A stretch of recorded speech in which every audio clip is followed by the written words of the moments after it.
से जो है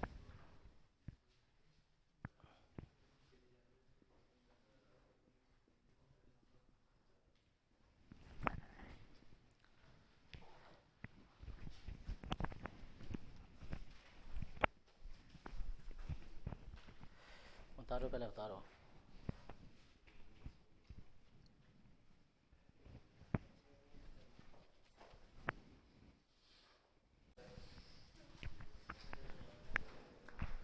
देखो कहाँ से, हाँ ये कि विशेष स्थिति थी तुम्हारी ये, कल हमारे पतले लेंस की फोकस दूरी का फॉर्मूला आया था। तो ये निम्नलिखित दो कारकों पर निर्भर करती है फोकस दूरी, एक अपवर्तनांक पर, एक वक्रता नतीजा पर। तो पहले अपवर्तनांक के लिए सॉल्व कर रहे हैं। तो पहले क्या था, लेंस को वायु में रख दिया तो ANG बोला जा रहा है, जब लेंस को द्रव में रख दिया तो LNG बोला जाएगा, मतलब लिक्विड के सापेक्ष कांच का अपवर्तनांक। पहले वायु के सापेक्ष था, दोनों को बटे कर दिया, जो कटा काट दिया, ये आ गया। अब ये भी अपने आप में तीन कारकों पर निर्भर करता है, तो यही चीज़ हम लिखने वाले हैं।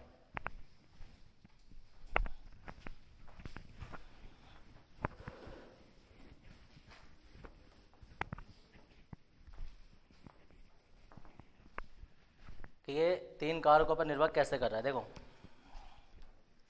इस प्रकार द्रव में फोकस दूरी निम्न, फोकस दूरी की निम्न तीन स्थितियां हैं।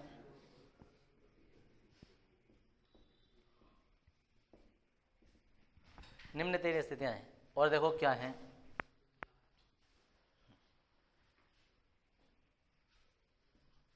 जब तुम ना ऐसे ना करके इसे ऐसा लिखो कि FL बराबर ANG-1, और इसे खोलने का तरीका बताया था क्या। देखो बाद वाला जो वो ऊपर चला जाएगा और L जो है ये नीचे चला जाएगा, जैसे 1 और 2 जो 2/1 में खुलता था L, और वायु तो हमेशा रहेगी दोनों में, -1 इंटू FA। एग्जाम में रखिए ये स्थिति। अब इसकी नंबर 1 स्थिति है कि जब देखो एक बार इसे बड़ा दिखाएंगे, एक बार इसे बड़ा दिखाएंगे, और एक बार दोनों को बराबर दिखाएंगे। ये तीनों स्थितियां हैं कि जब ANG बड़ा है ANL से, यानी कांच का अपवर्तनांक द्रव से ज़्यादा है, कांच का अपवर्तनांक द्रव से ज़्यादा है। तो इस स्थिति में देखो क्या होगा, इसे हम इधर लिख देंगे। तो ANG अपॉन ANL बड़ा हो जाएगा किससे, एक से बड़ा हो जाएगा। जब बड़ा हो जाएगा तब देखो क्या होगा। कौन परेशान करना है।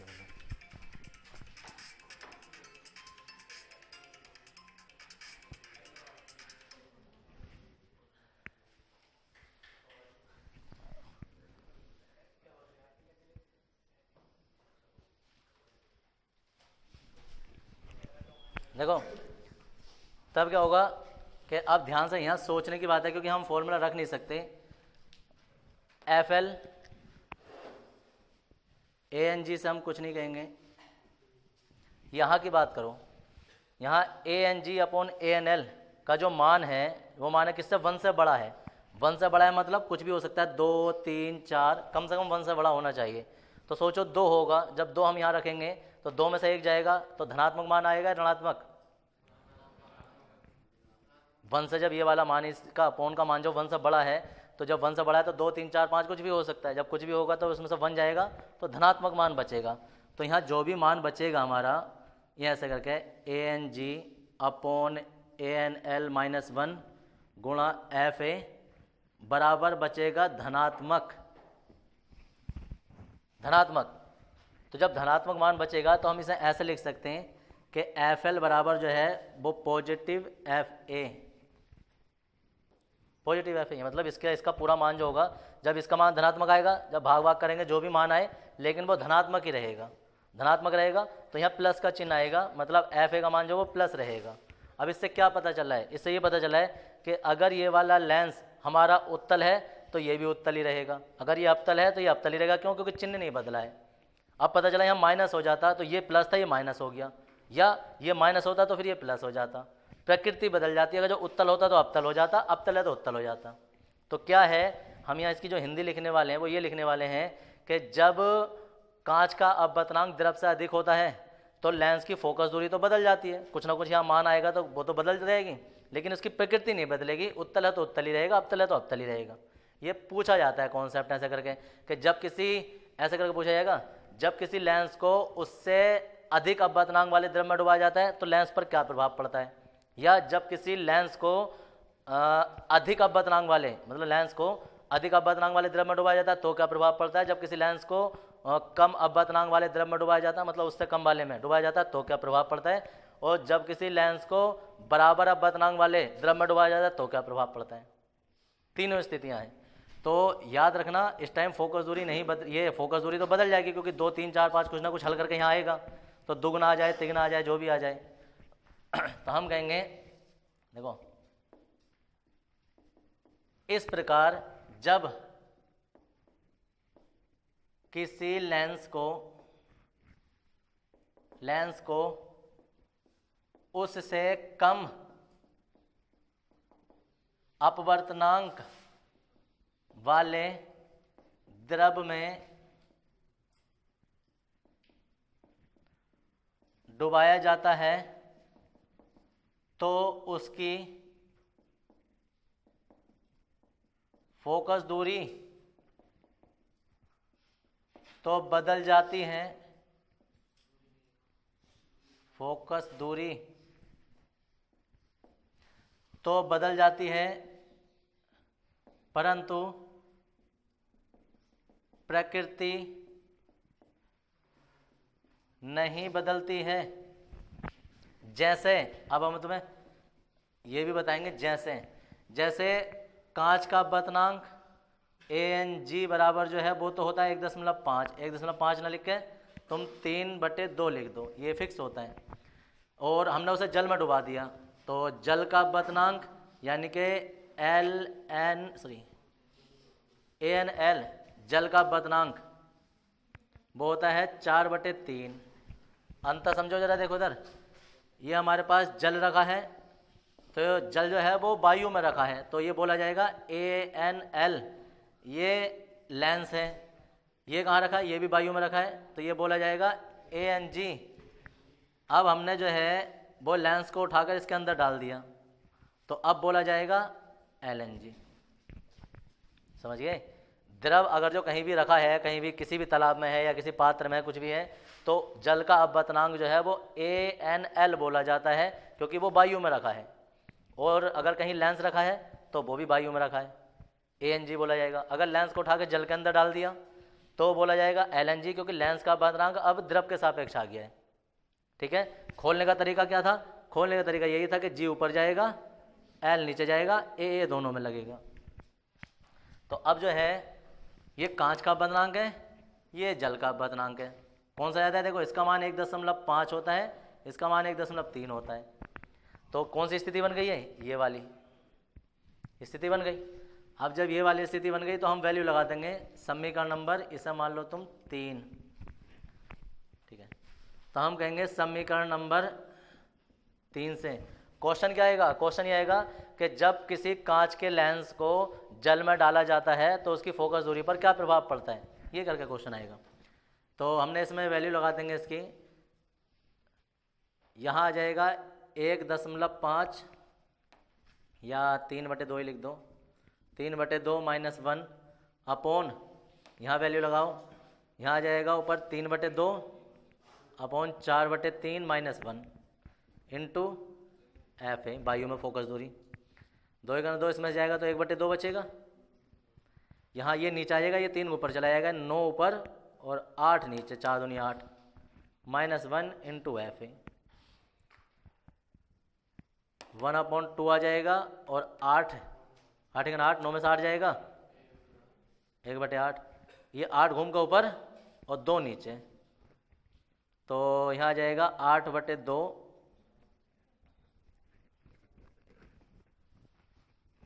और मान किस में आया है? प्लस में। तो हम कहेंगे अतः, यहां से लिखो, इस प्रकार जब किसी लेंस को जल में डुबाया जाता है तो उसकी फोकस दूरी कितने गुना हो जाती है? तो उसकी फोकस दूरी 4 गुना हो जाती है, परंतु प्रकृति नहीं बदलती है, नहीं बदलती है। अर्थात इसका क्या मतलब है? प्रकृति नहीं बदलती अर्थात उत्तल है तो उत्तल ही रहता है, और अवतल है तो अवतल ही रहता है। अब इसकी देखो उधर, इसकी अब सेकंड स्थिति देखो। सेकंड स्थिति में क्या होता है?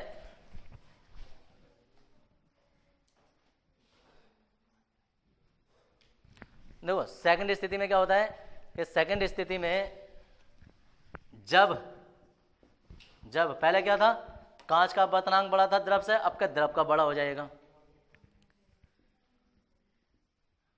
किससे? AnL से।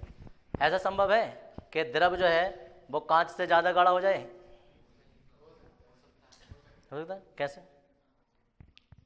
द्रव जो है वो कांच से ज्यादा गाढ़ा, सांद्र मतलब घनत्व उसका या अपवर्तनांक ज्यादा हो जाए? संभव है?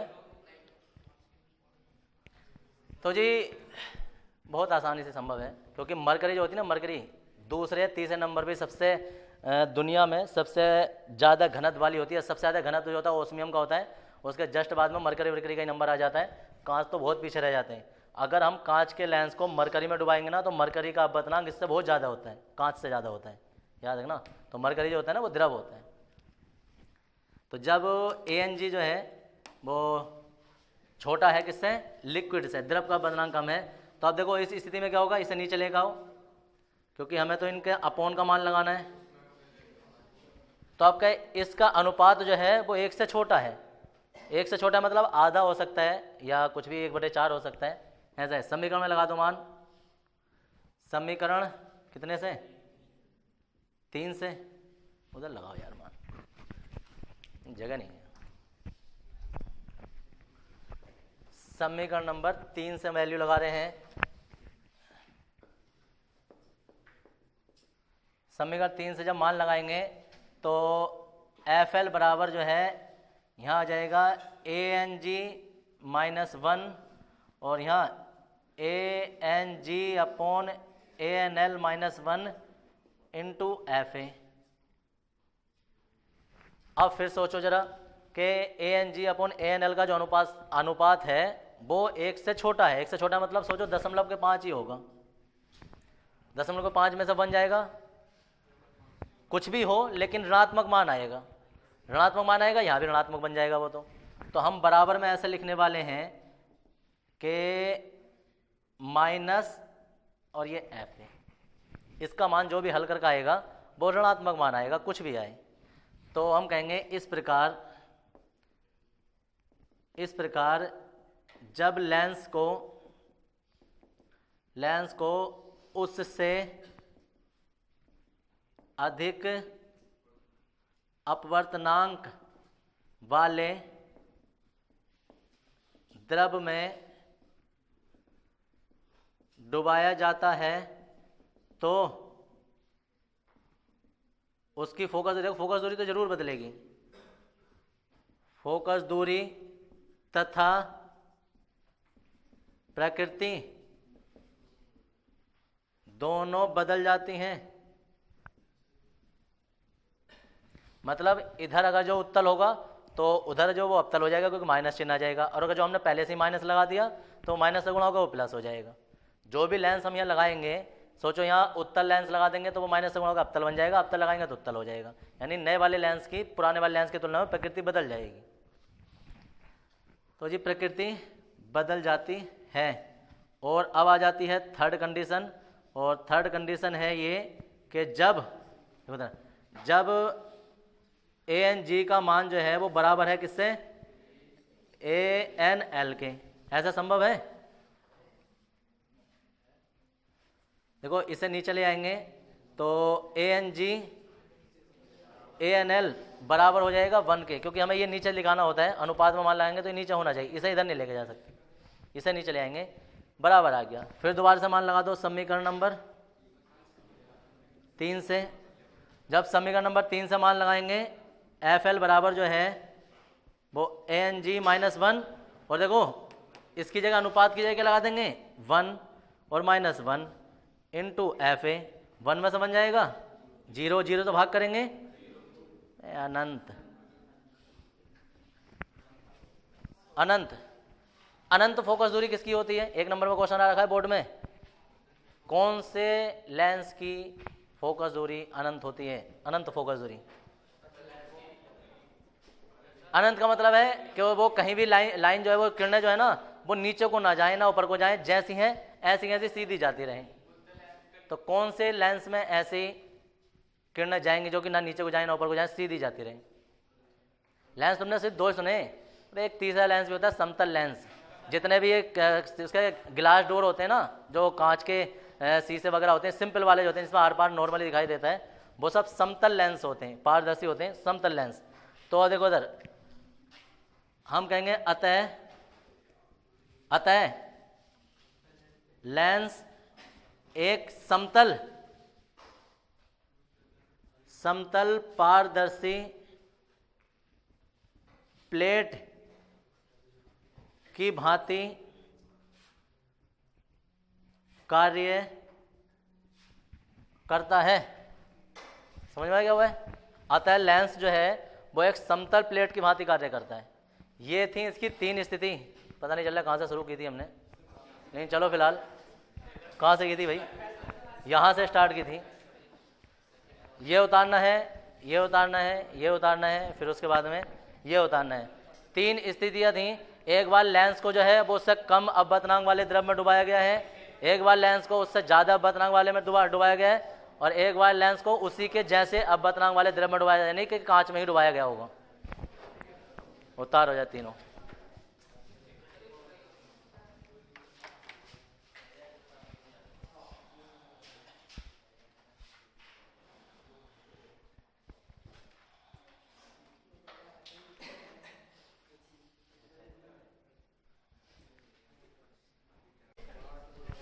देखो भाई इधर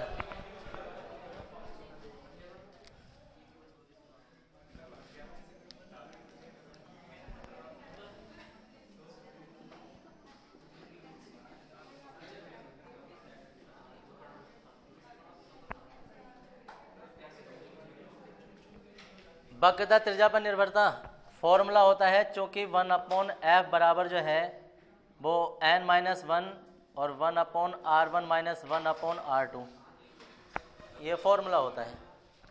अब हम सबसे पहले लिख रहे हैं उत्तल लेंस के लिए।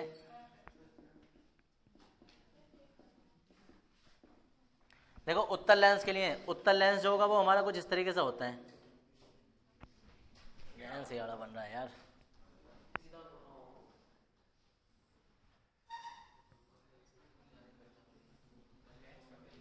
ये है, अब इसमें पृष्ठ P1 ये है, P2 ये है।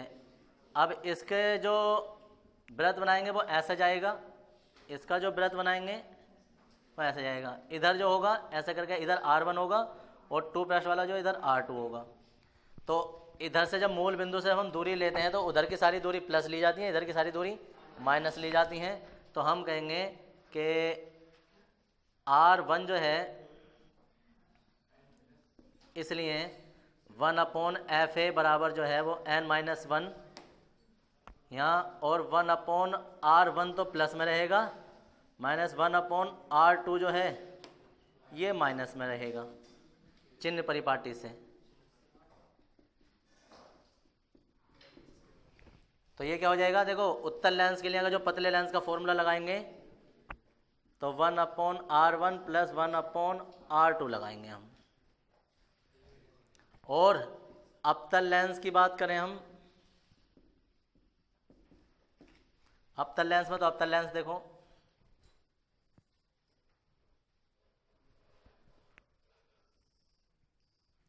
ये है अवतल लेंस, इसका पृष्ठ P1 ये है, P1 ये है, P2 ये है, तो P1 का जो वृत्त बनेगा वो ऐसा बनेगा, और इसका जो वृत्त बनेगा ऐसा बनेगा। तो यहाँ R1 इधर आ जाएगा, यहाँ R2 इधर आ जाएगा। चिन्ह परिपाटी लगा देंगे। चिन्ह परिपाटी से 1/f बराबर n-1, 1/r1, R1 माइनस लेंगे और R2 जो वो प्लस लेंगे हम। तो अवतल लेंस के लिए ये फोकस दूरी आ जाती है n-1, और देखो ये वाला माइनस दोनों कॉमन ले लेंगे तो बाहर माइनस आ जाएगा, और 1/r1 प्लस 1/r2। देखो यहाँ इसमें जो था प्लस था और यहाँ जो है वो माइनस आ जाता है अवतल लेंस में, इसीलिए कहा जाता है कि अवतल लेंस की फोकस दूरी माइनस आती है हमेशा, और उत्तल लेंस की फोकस दूरी हमेशा प्लस आती है। चाहे लेंस हो या दर्पण हो, उत्तल लेंस हमेशा प्लस दर्शाएगा, अवतल लेंस हमेशा माइनस दर्शाएगा। अगर न्यूमेरिकल में करते करते कहीं माइनस आ जा रहा है उत्तल में तो गलत आंसर है तुम्हारा, ये हो जाता है। इसके बाद जो है